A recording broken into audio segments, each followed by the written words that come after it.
I'll take you to one very telling event, a meeting inside the U.S. Capitol with Republican Party operatives and a number of leading evangelical spokespersons. The conversation went something like this. You guys want Roe v. Wade overturned. We can do that for you. But you take the whole enchilada. You take the whole thing. You take everything else that comes with it. Because if you want Roe gone, you have to work with us.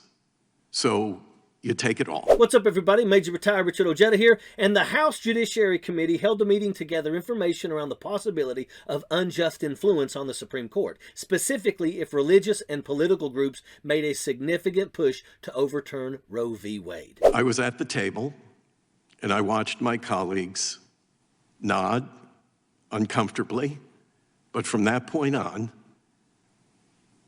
the community that I had served and still do made a deal with the devil. The Reverend describes in no uncertain terms making a, quote, deal with the devil in order for the political goals of his community and shared people in faith to be achieved. Now, it's no conspiracy or secret that there are very influential groups in the United States that have firm grips on the actions of lawmakers. But the Supreme Court is supposed to be an apolitical body, one that only serves to analyze and evaluate the laws of the land as compared to the Constitution and the precedent set by it, as well as previous law. But it is also no secret that the Supreme Court houses justices with ties to shady religious cults, alleged sexual misconduct, and in marriages that those that attempted to overturn the 2020 election. So the idea that they were greatly influenced by political leaders and religious organizations is not altogether a surprising fact, just that it has to be proven before this committee. And that deal was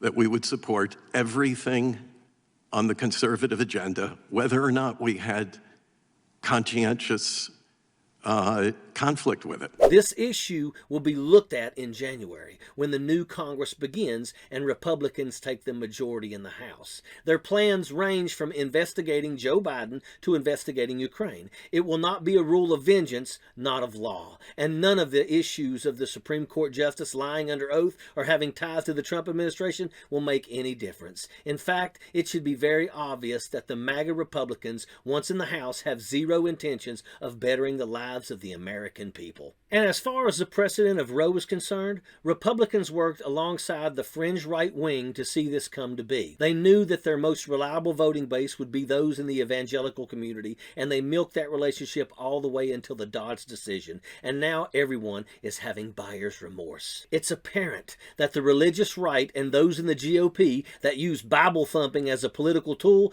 don't actually know or care about the nuance of the issue of abortion. When they used a one-size-fits-all approach, they signed the death certificates of women in this country. They sided with rapists. They let children become mothers. And they didn't even have the guts to stand by those decisions or to admit they were wrong. They are all just panicking because maybe, just maybe, this issue is one of many that cost them the midterms. And I know that as disgusting as that is, the GOP is not above using people as pawns in their quest for control over the government. And once they have it, do they really try to better your life, or do they just give tax breaks to their buddies and complain until they lose again? This Reverend's testimony is a little too late, unfortunately, and we're going to see the impacts of people realizing things on the wrong side of time long after we aren't here anymore, and that's a fact. Sappers clear the way, airborne all the way.